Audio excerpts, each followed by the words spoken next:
I love the art there.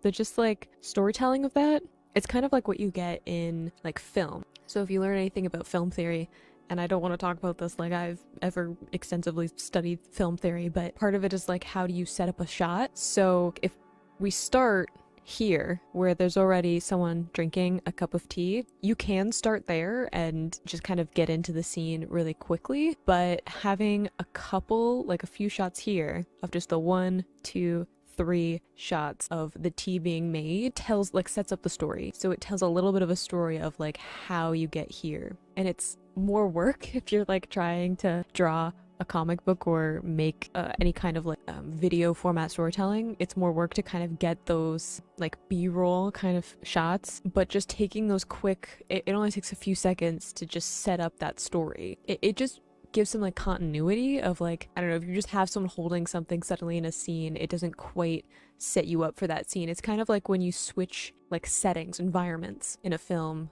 They'll usually show like 3 or 4 shots of just like different parts of the setting to like set you up. So if you're like suddenly, I don't know, if you're switching to like a music room, let's use that as an example, then you're gonna get like a few shots. You're gonna get like a shot of like the piano or like a music stand, and then like maybe like someone like getting their sheet music out of their bag, or like getting it ready, or like tuning an instrument or something, like a close-up of like someone tuning a violin or a guitar or something. And just those few shots to set up like this is where we are, this is the setting. You get those close-up shots, those few shots to tell the story, and then it scopes out and you get a shot that's like of the full room with the characters in it, and you can start telling the story. It's just a way of like grounding the viewer, grounding the reader. So I feel like sometimes I talk too much about like how stories are put together on these. I like kind of geek out about how comic books are put together. I don't know if that's super annoying to you guys, but I can't help it. When I see good storytelling, I gotta talk about it.